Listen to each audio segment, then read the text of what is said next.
নমস্কার বন্ধুরা, মাই রোজ গার্ডেনে আপনাদেরকে অনেক অনেক স্বাগত।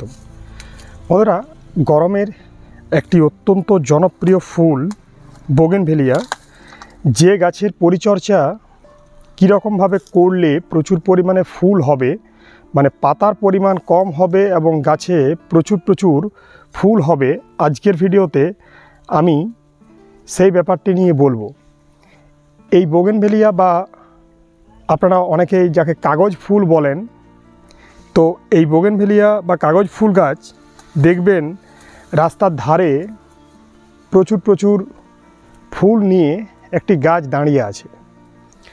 মানে কোনো পাতা দেখতে পাবেন না, জাস্ট গাছে শুধু ফুল আর ফুল।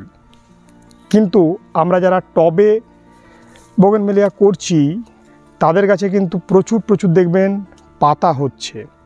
অন্তত আমার যে গাছগুলি, সেই গাছে প্রচুর পাতা আমরা দেখতে পাচ্ছি, ফুল অনেক কম।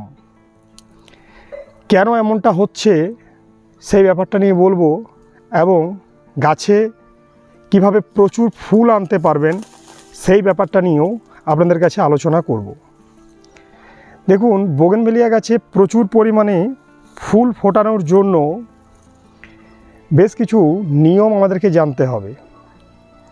তা না হলে গাছে প্রচুর এরকম পাতা হবে, গাছ একদম তত্তরিয়ে বাড়বে, কিন্তু গাছে ফুল কম হবে।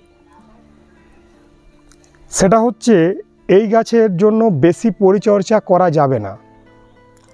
মানে একদম নর্মাল কেয়ার করলেই এই গাছ থেকে যথেষ্ট ফুল পাওয়া যাবে। আমরা যেটা করি সেটা হচ্ছে খুব কেয়ার করে ফেলি।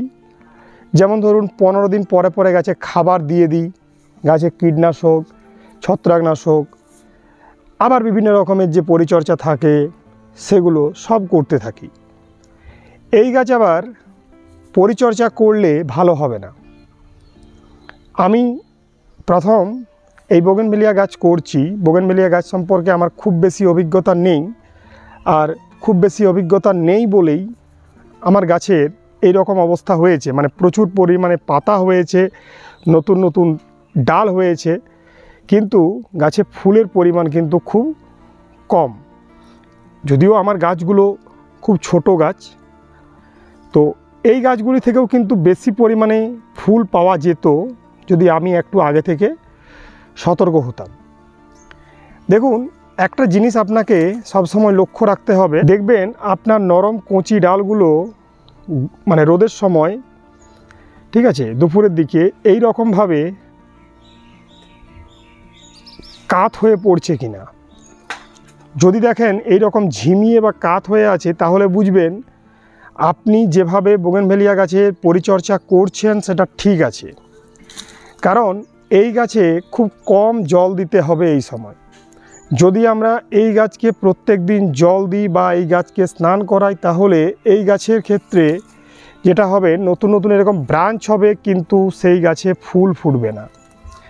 রাস্তার ধারে যে সমস্ত বোগেনভেলিয়া গাছগুলো দেখি, মেন ব্যাপার এটাই যে ওই গাছে কেউ খাবার দেওয়ার থাকে না, কীটনাশক দেওয়ার কেউ থাকে না, এবং জল দেওয়ারও কেউ থাকে না।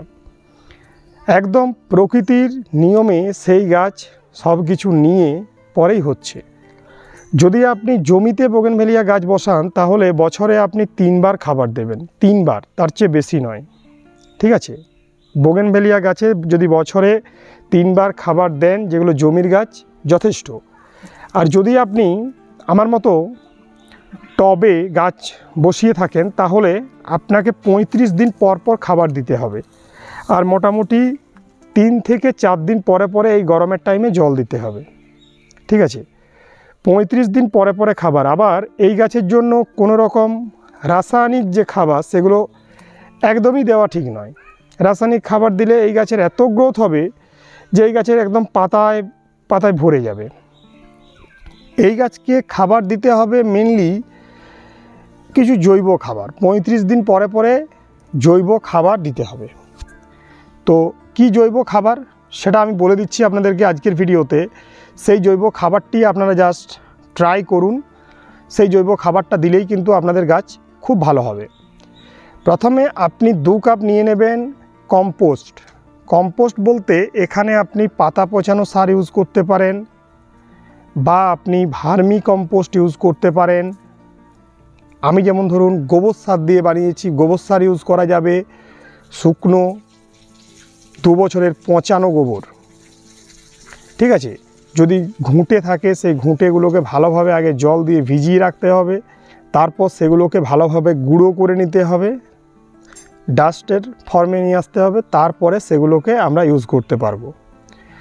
বন্ধুরা 2 কাপ নিচ্ছেন আপনি কম্পোস্ট, 2 কাপ নেবেন কলার খোসার গুঁড়ো, ঠিক আছে। পাকা যে কলাটা আমরা খাই, যে কলাটাকে ভালোভাবে আগে রোদে শুকিয়ে নিতে হবে এবং রোদে শুকনো হয়ে যাওয়ার পরে সেই যে কলাটা থাকবে সেটাকে ভালোভাবে গ্রাইন্ডারে গুঁড়িয়ে নেবেন, একদম ভালোভাবে ডাস্ট করে নেবেন। সেই ডাস্ট 2 টেবিল চামচ মিশিয়ে দেবেন। 2 কাপ কম্পোস্ট নিচ্ছেন, 2 টেবিল চামচ আপনি নিচ্ছেন কলার খোসার গুঁড়ো, আর 2 টেবিল চামচ আপনাকে নিতে হবে হাড় গুঁড়ো, ঠিক আছে। শিংকুচি, বাদাম খোল, রক্তসার ইত্যাদি ইত্যাদি কিচ্ছু লাগবে না। এই যে 3টি জিনিস বললাম, আরেকবার বলে দিই রিপিট করে, 2 কাপ কম্পোস্ট, 2 টেবিল চামচ কলার খোসার গুঁড়ো, আর 2 টেবিল চামচ হাড় গুঁড়ো, 3টেকে ভালোভাবে মিশিয়ে নিন, মিক্সড করে নিন। প্রত্যেকটি টবে আপনি 2 টেবিল চামচ করে 35 দিন পরে পরে কি 40 দিন পরে পরে গাছে খাবার দিন, ঠিক আছে। 4 দিন কি 3 দিন গ্যাপে গ্যাপে গাছে জল দিন, তাও আবার একদম প্রচুর পরিমাণে জল দেবেন না, হালকা করে জল দেবেন। তাতে করেই দেখবেন আপনার বোগেনভেলিয়া গাছ খুব ভালো থাকছে, গাছে কোনো কীটনাশক দেওয়ার দরকার নেই।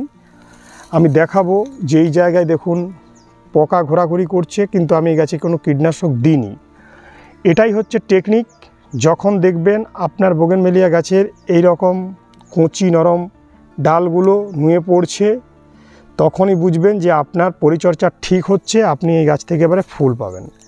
তাছাড়া কিন্তু গাছ তত্তরিয়ে বাড়বে, প্রচুর হেলদি গাছ থাকবে, গাছে ব্রাঞ্চ হবে, কিন্তু গাছে ফুল হবে না, ঠিক আছে। বোগেনভেলিয়া নিয়ে মোটামুটি পুরো ব্যাপারটাকে আমি ক্লিয়ার করলাম। কেন আমাদের বোগেনভেলিয়া গাছে ফুল হতে চায় না, রাস্তার গাছে কেন এত ফুল হয়, তার ব্যাপারটা নার্সারিতে আমাকে এরকমভাবেই জানালো। অভিজ্ঞতা আমার কম ছিল, তাই আমি ভুল করেছি। প্রত্যেক দিন গাছকে জল দিয়েছি, 15-20 দিন পরে পরে গাছে খাবার দিয়েছি, ইত্যাদি ইত্যাদি ভুলগুলো আমি করেছি। তাই আপনাদের প্রত্যেকের কাছে এটা শেয়ার করে দিলাম, যাতে করে আপনাদের বোগেনভেলিয়া করতে কোনো অসুবিধা না হয়। কারণ মাই রোজ গার্ডেন সব সময় আপনাদেরকে সব কিছু শিখিয়ে আসছে, তাই আপনাদের যাতে কোনো অসুবিধা না হয় তারই চেষ্টা করলাম। ভিডিওটি কেমন লাগলো কমেন্ট সেকশনে কমেন্ট করে জানাবেন, ভালো লাগলে একটি লাইক দেবেন। চ্যানেলে যারা নতুন তারা প্লিজ চ্যানেলটিকে সাবস্ক্রাইব করে মাই রোজ গার্ডেনের পাশে থাকবেন। ধন্যবাদ বন্ধুরা, প্রত্যেক ভালো থাকবেন। আজ এটুকুই।